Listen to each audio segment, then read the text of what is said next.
The galaxy caged humanity until we activated Project Olympus. The crystalline spires of the Galactic Assembly Hall stretched toward the artificial sky of Nexus Prime, their surfaces refracting the light of 3 suns into prismatic patterns that danced across the marble floors. Within the Grand Chamber, representatives from 47 species sat in tiered galleries, their diverse forms creating a tapestry of scales, fur, chitin, and synthetic flesh. At the center podium, Chancellor Vexatai of the Hegemony raised his 6 arms in ceremonial gesture. His species, the Kethmori, had dominated galactic politics for 3 centuries through a combination of economic manipulation and military might. Today, his crystalline voice carried across the chamber with the weight of absolute authority. By unanimous decree of the Galactic Hegemony Council, he intoned, his words automatically translated into 47 languages. Humanity is hereby declared a Class 5 restricted species. Effective immediately, all human settlements beyond the Sol system are to be evacuated. Terraform colonies will be dissolved. All human vessels are grounded pending confiscation. The human delegation sat in stunned silence. Ambassador Luna Vasquez, Earth's senior diplomat, gripped the edge of her seat until her knuckles went white. Beside her, General Mortimer Jasper's jaw worked silently, his weathered face a mask of controlled fury. Furthermore, Vexatai continued, a quarantine perimeter will be established at the heliopause. No human vessel may breach this boundary. Any attempt to do so will be met with immediate termination. He paused, letting the words sink in. This restriction shall remain in effect for no less than 500 standard years. The chamber erupted in scattered applause, primarily from the Hegemony's client species. Others remained silent, their expressions unreadable. The Zephyrin's tentacles writhed with what might have been discomfort. The crystalline Velinari hummed at frequencies that suggested unease. Ambassador Vasquez rose slowly, her voice carrying across the chamber despite the chaos. On what grounds? Humanity has violated no treaty, broken no law. Humanity? Vexatai interrupted, his tone sharp as shattered glass, has demonstrated an unacceptable capacity for violence. Your species' military expansion, your aggressive territorial claims, your refusal to accept hegemony oversight, all point to a fundamental incompatibility with civilized society. We've done nothing but defend ourselves. Jasper stood, his uniform bearing the insignia of the Terran Defense Force. Every action we've taken has been in response to your provocations. The Chancellor's mandibles clicked in what his species considered laughter. Defense? You called destruction of 3 hegemony monitoring stations. Defense? You call the development of unauthorized weapons platforms defense. Those monitoring stations were spy posts planted in our territory without permission. Vasquez shot back. And we have every right to develop defensive capabilities. Rights. Vexatai's voice rose to a shriek that made several species cover their auditory organs. Rights are granted by the hegemony to those deemed worthy. Humanity has proven itself unworthy. The vote was called immediately. Species after species voiced their approval of the quarantine. Some spoke with enthusiasm, others with obvious reluctance, but the result was inevitable. When the final tally appeared on the great display, 46 votes in favor, 1 abstention. The chamber fell silent. Ambassador Vasquez looked around the room one last time, her eyes meeting those of delegates she had once considered friends. The Altarian representative wouldn't meet her gaze. The Procyon delegate had already turned away. "You're making a mistake," she said quietly, but her words carried in the crystalline acoustics of the chamber. Humanity remembers its friends. We also remember our enemies. As the human delegation filed out, escorted by hegemony security forces, General Jasper leaned close to Vasquez. The vote was unanimous, he whispered. Even the abstention was probably arranged. They've been planning this for years. Decades, Vasquez replied, her voice hollow. The question is, what do we do now? 3 months after the Nexus decree, the quarantine perimeter was complete. A ring of automated defense platforms orbited at the edge of the Sol system, their massive forms bristling with weapons that could vaporize a dreadnought in seconds. Beyond them, a fleet of hegemony vessels maintained constant patrol. Their crews rotated regularly to prevent any possibility of corruption or sympathy for the imprisoned humans. Captain Sarah Mitchell stood on the observation deck of the TDF Constellation, watching the nearest platform through reinforced transparent steel. The structure was a kilometer long, its hull covered in sensor arrays and weapon emplacements that tracked her ship's every movement. Like a prison guard watching the inmates, she muttered. Her tactical officer, Lieutenant Commander James Park, nodded grimly. Latest intelligence suggests they've got 37 platforms total, plus the patrol fleet. Each platform mounts enough firepower to sterilize a planet. Mitchell was a career officer, 42 years old with steel-gray hair and eyes that had seen too much combat. She'd fought in the border wars against the Centauri pirates, commanded a destroyer during the hegemony's last peacekeeping mission in human space. Now she found herself commanding humanity's last heavy cruiser, trapped like a caged animal. "Ma'am," the communications officer called out, "we're receiving a transmission from Earth Defense Command. Priority Alpha. On screen." The image resolved into the familiar face of Admiral Victoria Hayes, Earth's top military commander. Her expression was grim, her usually perfect uniform showing signs of stress, wrinkled fabric, a coffee stain on the collar. "Sarah, how's the perimeter looking?" "Like the gates of hell, Admiral. Those platforms aren't just for show. They're positioned to create overlapping fields of fire. Nothing gets through without their permission." Hayes nodded. "We've been analyzing their deployment patterns. You're right. It's a perfect cage. But I need you to take a closer look at something."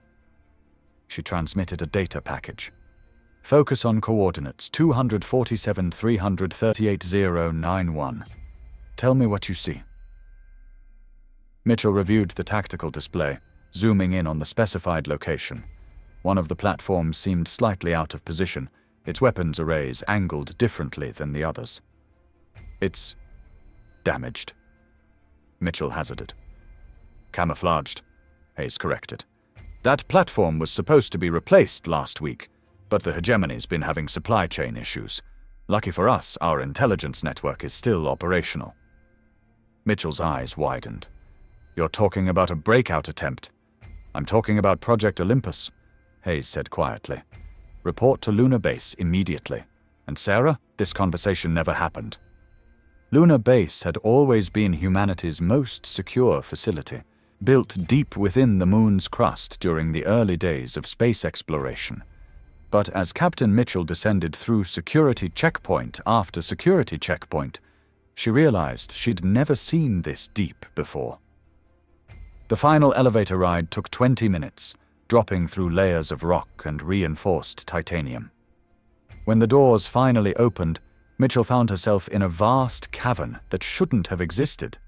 A hollow space kilometers wide, filled with the soft glow of artificial lighting. "Welcome to Mount Olympus," Admiral Hayes said, stepping forward to greet her. Or rather, what's left of it. The cavern was a construction site, or perhaps a demolition site. Massive pieces of machinery lay scattered across the floor, some assembled, others in various stages of completion. Technicians in environment suits swarmed over the equipment, like ants on a carcass. "What is this place?" Mitchell asked, her voice echoing in the vast space.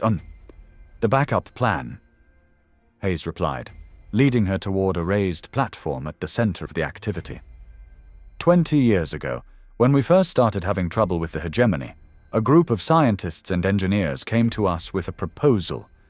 They wanted to build something that could level the playing field. They climbed onto the platform, and Mitchell got her first clear view of the project. It was a weapon. That much was obvious, but unlike anything in the Terran arsenal. The central component was a massive cylindrical structure, nearly a kilometer long, its surface covered in complex geometric patterns that seemed to shift and flow in the artificial light. "It's beautiful," Mitchell whispered. "It's terrifying," Hayes corrected. "This is a quantum cascade generator, a device that can manipulate the fundamental forces of space-time itself. In theory, it can create localized zones of altered physics, making matter behave in ways that shouldn't be possible." Dr. Elizabeth Jasper, the project's lead scientist, approached them. She was a small woman with prematurely gray hair and eyes that burned with scientific fervor. "Admiral Captain, we've just completed the final calibration tests. The weapon is operational." "Define operational," Hayes said carefully. "We can create a quantum field bubble roughly 100,000 kilometers in diameter. Within that bubble, we can alter the fundamental constants: gravity, electromagnetic force, even the speed of light. The effect duration is limited, but the potential applications are devastating," Mitchell finished. "Precisely. An enemy fleet entering the bubble would find their weapons ineffective, their engines inoperable, their very atoms behaving according to our rules rather than nature's." Hayes nodded slowly. "How long to deploy?" "The device is modular, designed to be assembled in space. With the right support fleet, we could have it operational within 72 hours of launch." "And the hegemony platforms?" Dr. Jasper smiled, but there was no warmth in it. "Their sensors are designed to detect conventional weapons and propulsion systems. They won't see this coming until it's too late." The attack began at 0347 hours, ship time. Captain Mitchell's task force consisted of 6 vessels, 3 destroyers, 2 frigates, and her own heavy cruiser. They'd been assembled in secret over the past month. Their crews told they were conducting routine patrol exercises. "All stations report ready," Lieutenant Commander Park announced. Mitchell keyed her communicator. "This is Constellation Actual to all ships. Operation Olympus is a go. Repeat, Olympus is a go." The formation accelerated toward the perimeter, their drives at minimal power to avoid detection. Behind them, concealed within the Constellation's cargo bay, the quantum cascade generator waited in its component modules. "Contact," the sensor operator called out. "Platform 7 is hailing us." On speaker. The alien voice that filled the bridge was typical hegemony, arrogant, dismissive. "Terran vessel, you are approaching the quarantine perimeter. Reverse course immediately or face destruction." "This is Captain Mitchell of the Terran Defense Force.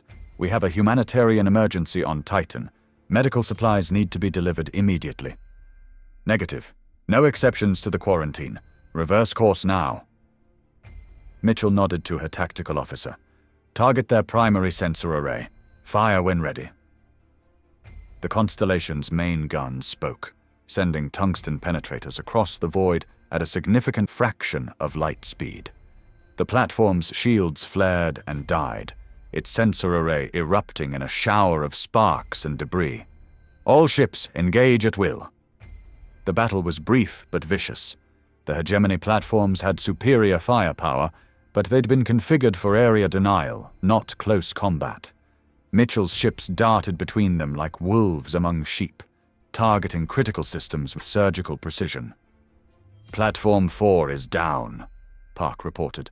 "Platform 7 is venting atmosphere. Platform 1 is... Wait, they're launching fighters." The space around the task force filled with enemy craft, sleek, organic-looking vessels that moved with an almost liquid grace. These were hegemony elites, pilots enhanced with cybernetic implants that allowed them to withstand acceleration forces that would kill baseline humans. "Evasive maneuvers," Mitchell ordered. "Launch all fighters. Protect the cargo at all costs."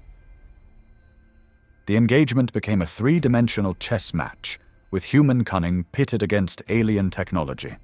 Mitchell's pilots were outnumbered 3-1, but they had something the hegemony didn't: desperation. They flew with the fury of the caged, the rage of the imprisoned. "Captain," the communications officer called out, "we're being hailed by the hegemony fleet. It's Commander Sektar himself." The image that appeared on screen was that of a Kethmori warrior, his crystalline features scarred by countless battles. His reputation preceded him. He was known as the Butcher of Rigel, the architect of the Tau Ceti massacre. "Human," he said, his voice like grinding stone. "You have made a grave error. Surrender now, and your deaths will be swift." "Commander Sektar," Mitchell replied, her voice steady despite the chaos around her. "I've heard of you. They say you once glassed an entire world just to make a point." "I did what was necessary to maintain order." "Then you'll understand what I'm about to do." Mitchell cut the transmission and turned to her crew. "All ships withdraw to Assembly Point Alpha. It's time to show them what humanity can do when we stop playing by their rules." The assembly point was a seemingly empty patch of space, equidistant from the major orbital bodies. To the hegemony forces pursuing them, it appeared the humans had made a tactical error. They'd trapped themselves in open space with nowhere to run. 37 enemy vessels closing fast," Park reported. "They'll be in weapons range in 4 minutes. Begin deployment," Mitchell ordered. The Constellation's cargo bay doors opened, and the first module of the quantum cascade generator emerged. It was the size of a small starship, its surface covered in intricate patterns that seemed to pulse with their own inner light. The other ships in the task force followed suit, each releasing their own components. Dr. Jasper's voice crackled over the comm. "Initiating assembly sequence. All ships maintain formation and prepare for quantum field activation." The modules moved with mechanical precision, guided by AI systems that had been programmed for this single purpose. They locked together like pieces of a vast puzzle, forming a structure that defied easy categorization. It was part weapon, part scientific instrument, part work of art. "Enemy forces in range," Park announced. "They're powering weapons." "Not yet," Mitchell said, watching the assembly process. "Wait for it." The hegemony fleet opened fire, sending streams of energy across the void. But as their weapons approached the human formation, something impossible happened. The beams curved, bent by forces that shouldn't exist, dispersing harmlessly into space. "What in the name of the void?" Commander Sektar's voice cut across all frequencies. "What is that thing?" Dr. Jasper's voice answered him, broadcast on all channels. "This is Dr. Elizabeth Jasper of the Terran Research Division. What you're seeing is the culmination of 20 years of theoretical physics research. We call it Project Olympus, a quantum cascade generator capable of manipulating the fundamental forces of reality itself." The assembled weapon began to rotate, its segments moving in complex patterns that hurt to look at directly. Space around it seemed to ripple, as if reality itself was being stretched and compressed. "Within the field effect," Dr. Jasper continued, "your weapons will not function. Your engines will not operate. The very laws of physics that govern your technology will be suspended. You are no longer in normal space. You are in our space, governed by our rules." The hegemony commander's response was predictable. "All ships, full assault! Destroy that abomination!" The enemy fleet charged forward, their weapons firing continuously. But as they entered the expanding quantum field, their systems began to fail. Energy weapons flickered and died. Missile guidance systems went haywire. Even their life support systems struggled to function as the fundamental constants that governed their operation shifted and changed. "This is impossible," Sektar snarled, his image flickering on the screen as his ship's communication systems degraded. "You cannot change the laws of physics." "We're not changing them," Mitchell replied calmly. We're simply choosing which laws apply where. And in this space, our laws take precedence. The human ships, protected by specialized shielding that Dr. Jasper had developed, moved through the field unaffected. Their weapons worked perfectly. Their engines operated normally. They were sharks swimming through an ocean where their prey had suddenly forgotten how to breathe. The battle that followed was less a fight than an execution. The hegemony ships, their systems failing one by one, could offer only token resistance. Within an hour, the entire enemy fleet was either destroyed or crippled beyond repair. In the aftermath of the battle, as the quantum field slowly dissipated and normal physics reasserted itself, Captain Mitchell found herself faced with a decision that would define humanity's future. Commander Sectar's ship was disabled, but intact, its crew alive, but helpless. "Captain," Park said quietly, "we're receiving a transmission from the Hegemony command vessel. On screen." Sectar appeared, his crystalline features showing an emotion Mitchell had never seen from his species before. "Fear." "Human," he said, his voice hoarse. "What do you want?" "I want you to carry a message." Mitchell replied, "Back to your masters on Nexus Prime. Tell them that humanity is no longer content to be caged. Tell them that we have capabilities they never imagined, and tell them that if they're wise, they'll reconsider their position. You're letting me go. I'm letting you deliver a message. What you do after that is up to you." The Kethmori warrior stared at her for a long moment. "You could have destroyed us all.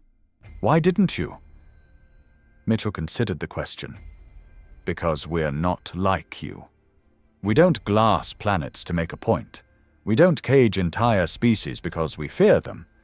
We fight when we must, but we don't slaughter when we don't have to. The Hegemony will not accept this. They will send more ships, more weapons. Let them come," Mitchell said. "They'll find us ready." 6 months later, the Galactic Assembly Hall was filled once again, but the atmosphere was markedly different. The human delegation sat in the center of the chamber, no longer as prisoners, but as equals. The quantum cascade generator had been successfully deployed at 3 more locations, creating a network of defensive positions that made the Sol system effectively untouchable. Chancellor Vexatai stood at the podium, but his posture was no longer commanding. The reports from the front lines had been devastating, not just the loss of ships and personnel, but the fundamental challenge to hegemony technological superiority. For the first time in centuries, they faced an enemy they couldn't simply overpower. "The Hegemony Council," he began, his voice lacking its former authority, "has reviewed the recent developments regarding the human situation. In light of new information, we are prepared to discuss a revision of the quarantine decree." Ambassador Vasquez rose slowly, her expression neutral. "We appreciate the Council's willingness to reconsider. However, I should point out that the quarantine is no longer relevant. Humanity has demonstrated that we can defend ourselves and our interests without hegemony oversight. You have violated the fundamental order of galactic civilization," Vexatai protested. "Your weapons manipulate the very fabric of reality. Such power cannot be allowed to proliferate." "The power to defend ourselves is not negotiable," General Jasper interjected. "We will not return to our cage simply because you find our methods uncomfortable." The debate continued for hours, with species after species voicing their concerns and positions. Some, like the Altarians, called for immediate military action against humanity. Others, like the Velenari, suggested accommodation and negotiation. But the underlying reality was clear to everyone in the chamber. The balance of power had shifted. Humanity was no longer a species to be contained and controlled. They were a force to be reckoned with. 1 year after the Battle of the Quarantine Line, Captain Mitchell stood on the bridge of the TDF Olympus, humanity's first quantum-enhanced starship. Around her, the crew worked with quiet efficiency. their movements precise and purposeful. "Jump calculations complete," Navigation Officer Torres reported. "Ready to transit to the Kepler system." "Very good.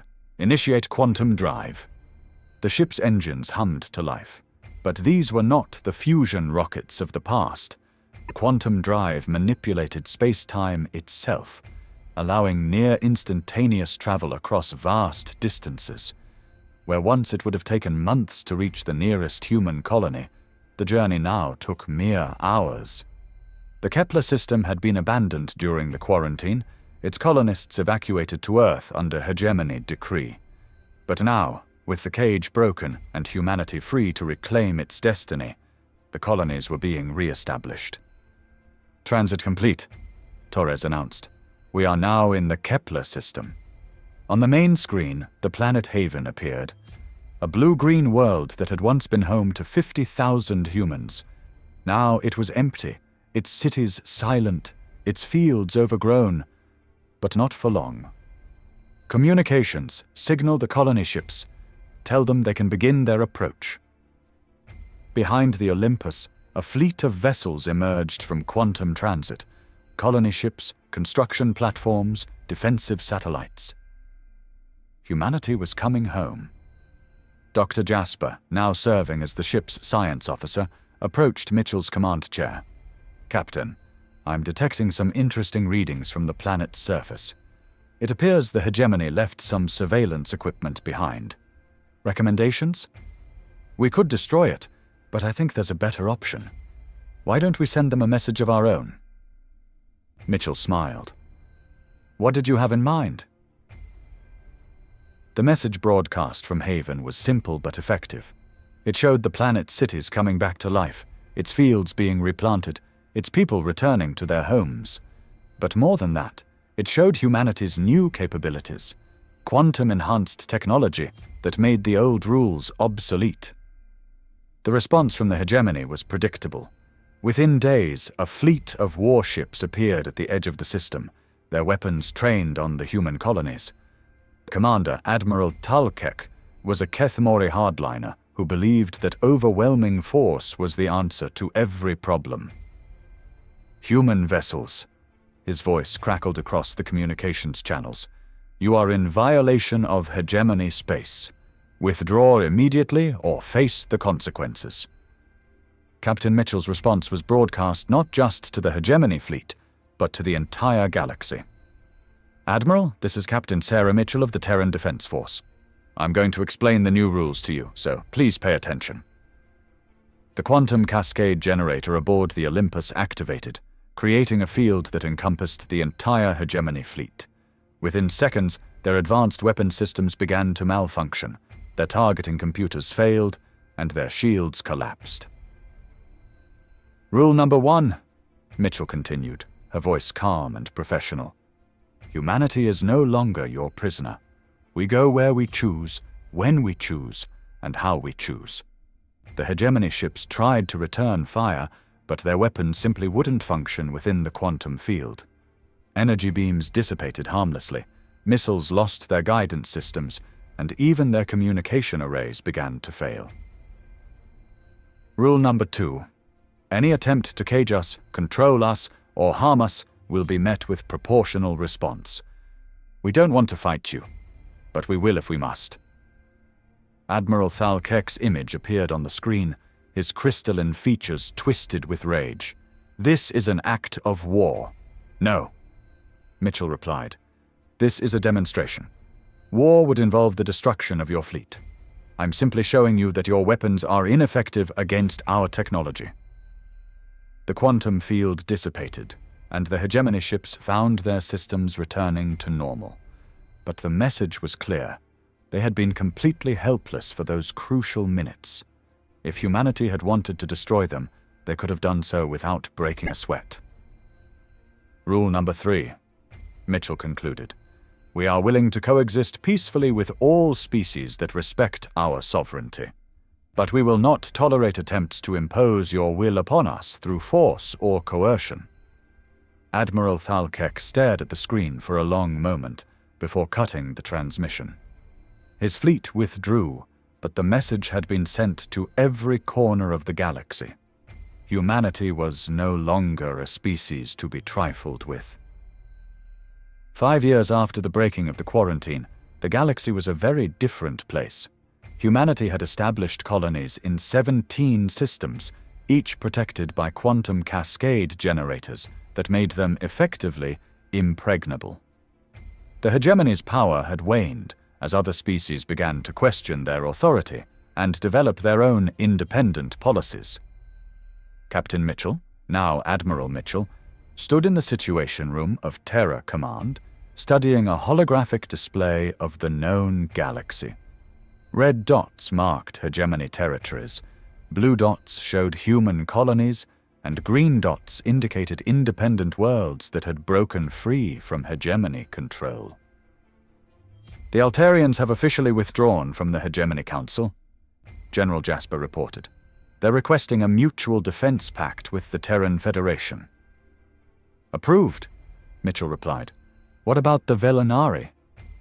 They're still negotiating with the Hegemony, but their position has shifted significantly.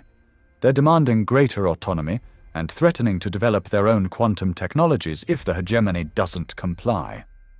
Mitchell nodded. The quantum cascade technology had been humanity's secret weapon, but they'd been careful to share certain applications with trusted allies. Not the weapons systems, those remained strictly human, but the propulsion and communication technologies had been adapted for use by other species. And the Kethmori? Fragmenting, Jasper said with satisfaction. The hardline faction still controls the core worlds, but the moderate faction is gaining ground. Chancellor Vexitai has been replaced by someone more amenable to negotiation. The door to the Situation Room opened, and Dr. Jasper entered, carrying a datapad. Admiral, I have the results from the latest Deep Space survey. What did you find? 3 more habitable worlds in the Procyon sector, and something interesting in the Vega system. There's a derelict ship in orbit around Vega 4, pre-hegemony design, possibly from one of the extinct civilizations. Mitchell's interest was piqued. Extinct? The hegemony's official records list 17 species that were relocated for their own protection over the past 5 centuries. I'm beginning to think those relocations were less voluntary than advertised. The implications were staggering. If the hegemony had been systematically eliminating potential rivals, then humanity wasn't the first species to face the cage. They were simply the first to break free from it. Prepare an expedition, Mitchell ordered. I want to know what happened to those 17 species, and I want to know if any of them are still out there. 10 years after the breaking of the quarantine, Ambassador Luna Vasquez stood before the Galactic Assembly once again. But this time, she wasn't alone. Representatives from 37 species sat with her, all of them members of the Free Worlds Alliance, a coalition of independent civilizations that had rejected hegemony control.